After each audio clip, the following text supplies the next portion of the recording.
welcome back to A&M Reviews. It's Muhammad and Adrian. We're here to review the movie Bad Boys for Life, the sequel to Bad Boys 1 and 2. Basically, this is Martin Lawrence and Will Smith coming back. These guys are much older, and they clearly tell you that throughout the whole movie. Will Smith, he is trying to hold on to his glory days, and he doesn't want to retire. And Martin Lawrence is the complete opposite and is fully embracing retirement. He wants to settle down with the family, take care of the new grandson, but there's this mysterious guy that comes out of nowhere and starts shooting up police officers who have worked with these two guys before, and they just try to figure out who he is and where he came from. So what did you get from Bad Boys for Life? Unfortunately, Will Smith did his best to carry this movie. I know I'm going to come out the gate kind of rough on this one. I wanted more from Martin Lawrence. And they played it up. Obviously, I feel like Martin Lawrence sat down and was like, okay, we can do this. I'm not running. I'm not being active. So let's work that into the story. And that's what they did. You know, he was giving up, wasn't doing much. He was the comedian, the comedic relief the whole time.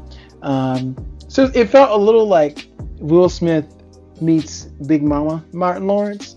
It's like Bad Boys Martin Lawrence isn't quite here anymore. But I did like the plot. It felt a little bit like Gemini Man. Yes, it did. because of how the story goes.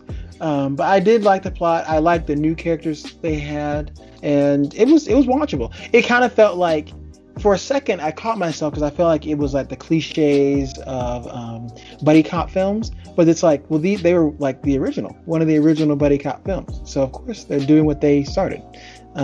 So that was pretty full circle and nice to see. Yeah, it was nice to see. I'm not really familiar with Bad Boys 1 and 2. I'm not a huge fan of the Bad Boys. I'm more of a Rush Hour guy with Chris Tucker and Jackie Chan. But you don't need to know any prior knowledge from the previous movies to get this movie. And I really like that. It had plenty of action, plenty of jokes. Martin Lawrence and Will Smith, they definitely have great chemistry, and you can see that on screen. I didn't feel like this was a Bad Boys movie. What were you looking for? I don't know. Maybe more, I guess just more from Martin Lawrence. Because in the storyline, I mean, so much of it was focused on Will Smith's character that, I don't know, I feel like Martin Lawrence is fighting for screen time. Particularly some scenes, particularly that motorcycle scene where he's in the sidecar. I thought that was just a great analogy for the entire film. Will Smith is being cool on the motorcycle, and Martin Lawrence is tagging along in the sidecar, trying to remain relevant. Wow. I mean, I can see that. Will Smith is definitely the better actor, and he usually does carry his own movies. If you're ready for a rating, we can go ahead and rate it. Yeah. All right. So the lowest rating is trash, middle is background noise, and the highest is a banger. So how would you rate Bad Boys for Life? I would rate it just like any classic TNT, it's 3 p.m. on a Saturday, high background noise film. Great description. Really good description. You know that's where it's going to be.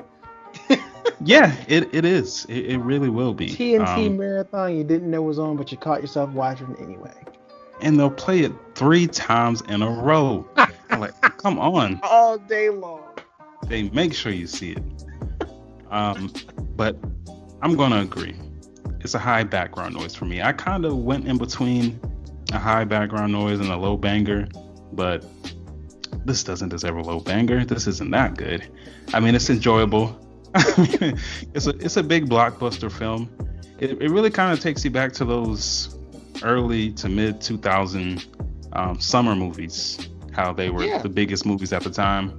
And right, before the Marvel Cinematic Universe, things were huge. Things like this were huge.